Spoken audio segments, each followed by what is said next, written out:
പഹൽഗാമിൽ കൂട്ടക്കൊല നടത്തിയ ഭീകരരുടെ ഒളിയിടത്തിലേക്ക് സുരക്ഷാ സേന അടുത്തതായി റിപ്പോർട്ട്.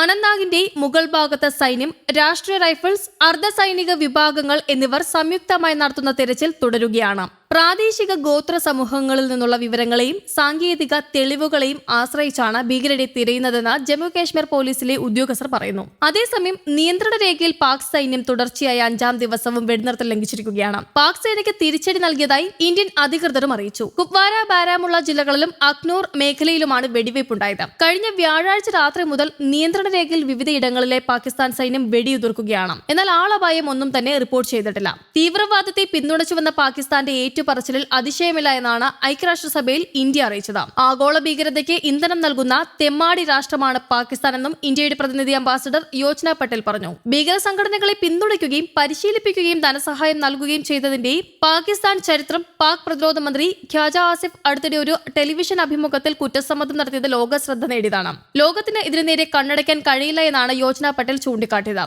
അതോടൊപ്പം തന്നെ പഹൽഗാം ഭീകരാക്രമണത്തിൽ ലോകരാഷ്ട്രങ്ങളിൽ നിന്നും ഇന്ത്യക്ക് ലഭിച്ച പിന്തുണയ്ക്കും അവർ നന്ദി അറിയിച്ചു. ഭീകരതയോട് അന്താരാഷ്ട്ര സമൂഹം കാണിക്കുന്ന വിട്ടുവീഴ്ചയില്ലാത്ത നിലപാടിന്റെ തെളിവാണിതെന്നും യോജന പട്ടേൽ പറഞ്ഞു. അതിനിടെ പഹൽഗാം ഭീകരാക്രമണത്തിന്റെ പശ്ചാത്തലത്തിൽ കാശ്മീരിന് പുറത്തുനിന്നുള്ളവരുടെ സുരക്ഷ ഉറപ്പാക്കാൻ കേന്ദ്ര സർക്കാർ നിർദ്ദേശം നൽകി. കാശ്മീർ പോലീസിനും ഇന്റലിജൻസ് ഏജൻസികൾക്കുമാണ് നിർദ്ദേശം നൽകിയത്. സംസ്ഥാനത്തിന് പുറത്തുനിന്നുള്ളവർക്ക് നേരെ ആക്രമണ സാധ്യതയുള്ളതായി റിപ്പോർട്ട് ലഭിച്ചിരുന്നു. കൂടാതെ പഹൽഗാം ഭീകരാക്രമണത്തിന് ശേഷം പ്രകോപനപരവും തെറ്റായതുമായ ഉള്ളടക്കം പ്രചരിപ്പിച്ചതിന് 16 പാകിസ്ഥാൻ യൂട്യൂബ് ചാനലുകൾ ഇന്ത്യയിൽ നിരോധിച്ചു. കേന്ദ്ര ആഭ്യന്തര മന്ത്രാലയത്തിന്റെ ശുപാർശകളുടെ അടിസ്ഥാനത്തിലാണ് ഇത്. ഇന്ത്യയിൽ 63 ദശലക്ഷം സബ്സ്ക്രൈബർമാരുള്ള ചാനലുകളാണ് ഇവ.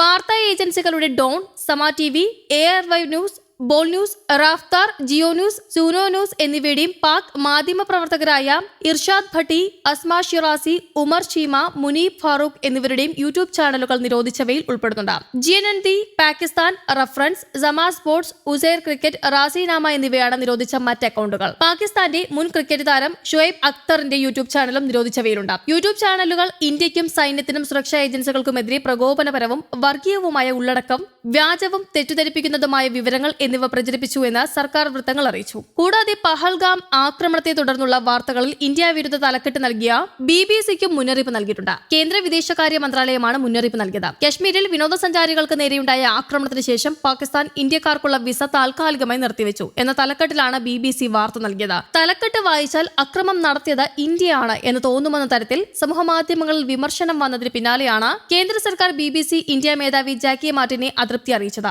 ഭീകരരെ പിന്തുണയ്ക്കുന്ന പദപ്രയോഗങ്ങളിലും ഇന്ത്യ അതൃപ്തി രേഖപ്പെടുത്തിയിട്ടുണ്ട്. News desk, Kerala Kaumudi.